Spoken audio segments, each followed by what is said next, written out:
먼저 이 얘기부터 해봐야 할 것 같습니다. 김정은은 작년 12월에 당 전원회의에서요. 세상은 머지않아 새로운 전략 무기를 보게 될 것이라고 강조, 선언을 했습니다. 혹시 그 시간이 임박한 건 아닌지 모르겠습니다. 평양 인근 신리라는 곳에 북한이 미사일 지원 시설의 완공을 앞두고 있는 것으로 알려졌습니다. 이제 세상은 곧 멀지 않아 조선민주주의인민공화국이 보유하게 될 새로운 전략 무기를 목격하게 될 것이라고 확언하셨습니다. 이제껏 우리 인민이 당한 고통과 억지된 발전의 대가를 깨끗이 다 받아내기 위한 충격적인 실제 행동으로 넘어갈 것이라고 하시면서 당시에 새로운 전략 무기 얘기를 김정은 위원장이 했었는데 이도원 의원님, 네네. 오늘 새롭게 알려진 얘기는 미국의 한 싱크탱크 보고서의 내용인데 보니까 새로운 미사일 지원 시설이 지금 평양 인근에 완공 준비 중이다 이겁니다. 그러니까 우선 저 사실을 이제 공개한 비욘드 패널레이즈죠. 이 기관에 대해서 먼저 알 필요가 있는데 예. 2년 전에 2018년에 우리 삿간몰이라고 혹시 기억하는지 모르겠습니다.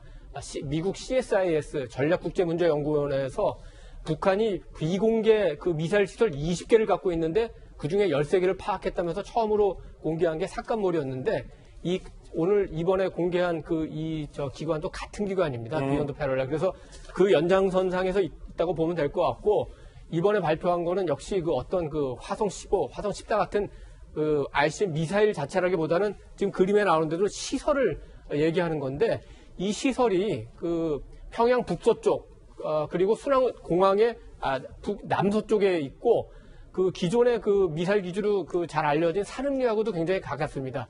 최근에 김정은 위원장이 산음리를 방문했을 수도 있다는 보도가 나왔었는데 산음동 미사일 기지요. 그렇습니다. 그렇기 때문에 그것이 혹시 여기를 김정은 위원장이 방문했을 가능성도 있는 거고 어쨌든 새로운 북한의 미사일 기지가 다시 한번 드러나게 된 겁니다. 김정우 실장님, 저하고 화면을 보실게요. 네. 조금 더 큰 눈으로 봐야 될 게 이 부분이에요. 네네. 네. 평양에서 불과 17km밖에 안 떨어진 곳이 신리라는 곳인데 네. 사실 저 처음 들어봤거든요. 어떤 곳입니까? 신리는 원래 1980년대부터 순안공항에는 항공기라든가 민간용 항공기라든가 아니면 전투기 연대가 있었습니다. 거기에 전투기 연대가 있었는데 전투기 연대가 경락고로 썼습니다. 그래서 이 지하시설이 엄청나게 크거든요. 어마어마하게 큽니다. 왜냐하면 민간용 항공기라는 게 굉장히 크지 않습니까? 그거 전부 다 체벌할 수 있는 큰 지하철이었는데 예. 그 항공기 연대가 다른 데로 옮겨갔습니다.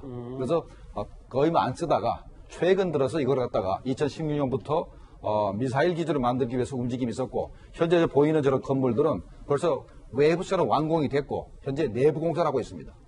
신 대표님, 그럼 저희는 큰 지도를 볼게요.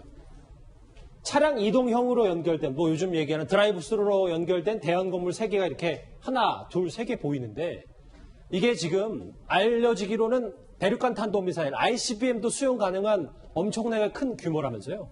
그렇습니다. 이제 ICBM 지금 우리 화면에 한 22.5m짜리의 ICBM을 그림을 그려놓고 사람의 크기와 비교를 해놨죠. 예. 저기 이제 중간에 보이는 저 새 건물 중에서 중간 건물 아주 높은 탑 같은 게 있지 않습니까? 저기에 이제 ICBM 세울 수 있다. 그 정도의 규모가 된다라는 말이고 지금 이제 드라이브스루 이야기를 하셨는데 차량에 컨테이너 같은 걸 실어와서 저 내부에서 내리면 뭘 내리는지 알 수가 없지 않습니까? 그렇죠. 밖에서 내려서 안으로 끌고 들어가면 가지고 들어가면은 이제 위성에서 보면서 촬영을 해서 뭔지 알 수 있는데 모든 것을 실내에서 내릴 수 있도록 지금 조치를 해놨고요. 그리고 철로하고 연결되는 철로 터미널도 또 실내에서 기차에다가 옮겨 실을 수 있도록 또 조치가 다 돼 있어요. 자, 그리고 이제 이 위치를 우리가 또 유심히 생각해 볼 수가 있는데 지금 순안공항 바로 인접하는 곳 아니겠습니까? 예.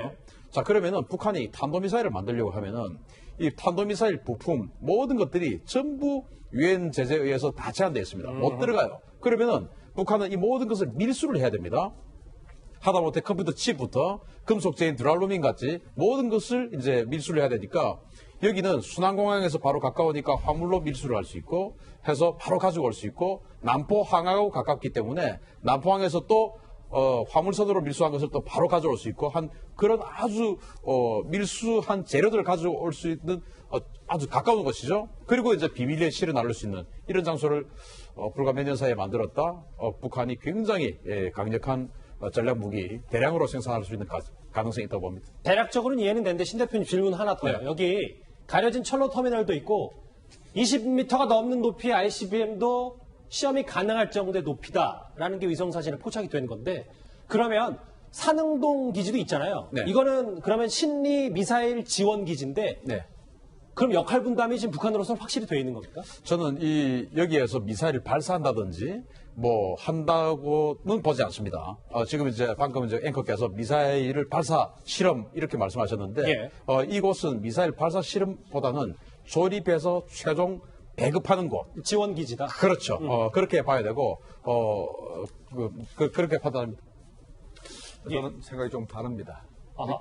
현재 북한이 ICBM을 쏠라 그러면 이동식 발사대를 가지고 가도 네. 지난번에 그 정의용 안보실장이 8원 못 쏘고 현재 그 임시 거치대를 놓은 다음에 미사일을 세우는데 한 30분 걸린다. 그래 8원을 못 쏜다 얘기를 했지 않습니까? 네. 근데 북한이 바로 쏠 능력이 없을 것 같아요. 아직까지도 이 거치대를 놓고 쏘야 되면은 한 30분 걸리는데 만약에 산흥동에서 만드는 미사일 부품을 가지고 기차에 싣고 와서 저기 가려진 철도 터미널까지 오면은 뭔지를 잘 모릅니다. 그 다음에 저기서 다시 트럭에다 옮겨 실어서 커버를 씌운 다음에 저 건물 안으로 들어가게 되면 또 뭐가 언제 모르거든요. 여기 들어가면 뭐가 나오는지 모른다. 모르죠. 그러니까 이렇게 트럭에다가 이제 커버를 씌워서 그 다음에 거기서 조립을 하는 겁니다. 조립을 해서 저기다 세운 다음에 만약에 천장이 열릴 수만 있으면은 저기서 바로 발사하면은 도대체 미국이 북한이 ICBM을 쏘는지 안 쏘는지 사전 예보가 전혀 안 되는 겁니다. 그게 바로 무서운 겁니다. 그러니까 여기서 쏠 수도 있다. 그런 가능성도 있다. 쏠 수 있다는 가능성을 봅니다. 그럼 실장님 저 중간 정리할게. 짧게 하나만 더요. 북한이 이런 위성사진 폭착될지 모를 리가 없을 테고 버젓이 완공까지 갔다면 앞으로 나 미국과 협상 쉽지 않을 텐데 선전포고 하는 겁니까? 몸값 올리는 겁니까? 일단은 맞습니다. 미국에 대해서 당신들이 무슨 정책기를 띄워가지고 우리가 ICBM을 쏘는 자는 솔직히 감시한다 그러는데 웃기지 마라. 앞으로는 절대 알 수가 없을 것이다. 우리가 일방적으로 너희들을 공격할 수 있다. 이런 메시지를 주는 겁니다. 그러니까 몸값 높이비의 그렇죠. 일환이다. 알겠습니다. 글쎄요. 신리 새로운 미사일 지원 기지 좀 심상치 않은데요. 북한이 이렇게 그동안 평양 인근의 미사일 시설을 비밀스럽게 그리고 참 은밀하게 준비한 걸 아니냐는 우려가 나오고 있습니다. 그런데 미국 내에서도 또 다른 위협적인 북한의 모습을 의식하는 발언까지 나왔습니다. I view North Korea as the same danger that they have, and I appreciate the diplomatic negotiations that are taking place. But I can't address whether or not we've made progress with respect to that or not. And I hope that that there might be some concessions about their nuclear weapons in exchange for sanctions relief. 새로운 미국의 정보 수장이 북한의 핵무기 체제 위험 여전하다. 이건 좀 가볍게 볼 수는 없는 거잖아요. 어느 누가 그 DNI 국장으로 오든 같은 분석을 하겠죠. 왜 북한 핵무기 체제에서 미사일이 위험하냐면 핵무기 자체로는 미국의 큰 위협이 될 수는 없습니다. 근데 만약에 북한이 그걸 외부로 반출한다 문제가 되겠지만 미사일은 얘기가 다르죠. 지금 화성 14형은 미국 서부 해안까지, 예. 화성 15형은 워싱턴까지 가격할 수 있으니까 북한 미사일에 대해서는 미국 정보기관에서 면밀하게 보고 있고 지금 존 래클리프 지명자도 같은 입장을 갖고 있는데 이분이 기존에 임명됐던 과거의 DNI 국장들과는 굉장히 좀 다른 백그라운드도 갖고 있고 생각도 갖고 있기 때문에 이따가 논의할 기회가 있을지 모르겠습니다만 조금 우리가 유심히 좀 지켜봐야 될 필요는 있습니다. 말 나온 김에 그러면 논의를 지금 해볼게요. 이분, 예. 이 래클리프 지명자가 좀 어떤 다른 배경이 있는 이유가 그러니까 뭡니까? DNI 국장은 미국에 있는 모든 정보기관의 정보를 취합해서 매일 아침에 미국 대통령한테 보고하는 역할을 하고 있습니다. 예. 그래서 지금까지는 일대 존 네그로폰테라든지 굉장히 외교 정보 분야에서 국제적으로 알려진 인물이죠. 5명의 DNI 국장이 있었습니다만 전부 외교안보 전문가였고 정보 전문가였고 4명의 서리 액팅 DNI 국장이 있었는데 이분들도 전부 육군 장성이라든지 해군 제독이라든지 CIA에서 부국장을 했다든지 이런 다 백그라운드가 있었는데 지금 새로 이 존 래클리프 지명자는 하원 의원입니다. 텍사스 출신의 하원 의원인데 변호사 하다가 하원 의원만 했고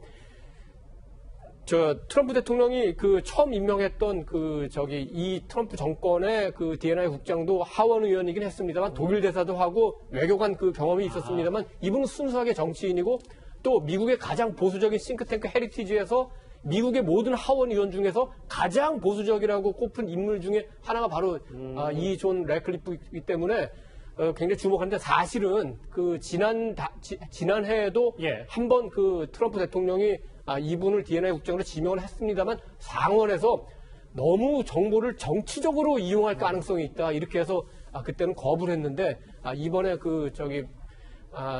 탄핵도 넘기고 하면서 다시 이번에 지명을 한 겁니다. 군 쪽에선 장뼈가 굵은 인물은 아니기에 어쨌든 정치적 메시지가 있을 수 있으니까 래클리프 지명자의 앞으로 메시지도 저희가 좀 받아들이는 수준을 좀 잘 생각을 해봐야 되겠습니다.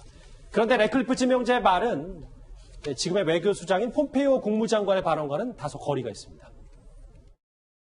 Regardless of what transpires inside of North Korea with respect to their leadership, our mission remains the same, and that's the fully denuclearized, verified denuclearization of North Korea. 그러면서도 이 부분도 하종대 국장 주목을 해야 되는 이유가 래클리프 지명자는 북한의 제재 일부와 핵미사일을 기꺼이 바꿀 것이다. 폼페이오 장관과는 좀 다소 다른 거 아닙니까? 예, 그동안에 계속적으로 한미가 합의한 거는 북한의 완벽한 비핵화인데 지금 저기에 제재와 일부 핵 미사일을 기꺼이 바꿀 것 저에게는 혹시 제재를 좀 완화해주고 북한이 완전한 비핵화를 하지 않더라도 뭔가 양보할 수 있다 이런 느낌을 주게 하는데 지금 현재 저런 내용들은 우리 한국 정부하고 어느 정도 교감이 있는 상태에서 하고 있는지는 모르겠지만 우리 국민들한테 상당한 불안감을 주는 내용인데 이제 지명자니까 나중에 이제 지명이 된 다음에 실제로 이제 정책을 집행할 때는 또 어떻게 될지 모르는 거죠. 예. 제가 볼 때는 작년도 10월 5일 날 스톡홀름에서 미국 실무회담이 있었지 않습니까? 네. 그때 결렬됐는데 그때 미국에서 가져간 미국의 새로운 안이 뭐였냐면 북한이 연변 핵설을 폐기하고 원시분리 가동을 중지하면 36개월 한해서 북한의 무연탄 수출과 섬유 수출을 허용해 주겠다 이런 식으로 얘기를 했거든요.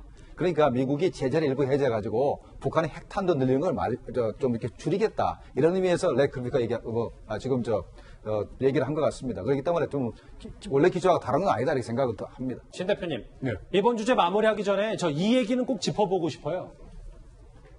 소도만 사전 배치선이 부산항에 입항했다. 어떤 의미로 저희가 받아들여야 됩니까? 사전 배치선이라고 하는 것은 이제 한반도에 전쟁이 발생하면 신속하게 미군들이 증원돼야 되는데 전쟁 발생하고 나서 미 본토에서 무기 싣고 오면 늦지 않습니까? 예. 그래서 미리 배에다가 실어놓고 항해하고 있다가 한반도 위기가 생기면 바로 이제 부산이나 광양, 진해 이런 데로 이제 내려서 하역해서 지금 이제 영상에 나오는데 바로 저거군요. 지금 오늘 11시 한 30분쯤에 촬영한 영상으로 제가 알고 있어요. 네. 그래서 저런 식으로 해서 바로 이제 내려가지고 전방으로 무기를 보내서 전쟁할 수 있도록 그렇게 만들어주는 게 사전 배치선인데 지금 현재 오늘 현재 저렇게 부산에 들어왔습니다. 한 4만 5천 톤 되는 배인데 예. 문제는 이거 하나가 아니고 지금 4척이 우리나라에 들어와 있어요. 이 소도만과 같은 이런 사전 배치선이 부산에 2척, 진해에 2척 해서 4척이 들어와 있다.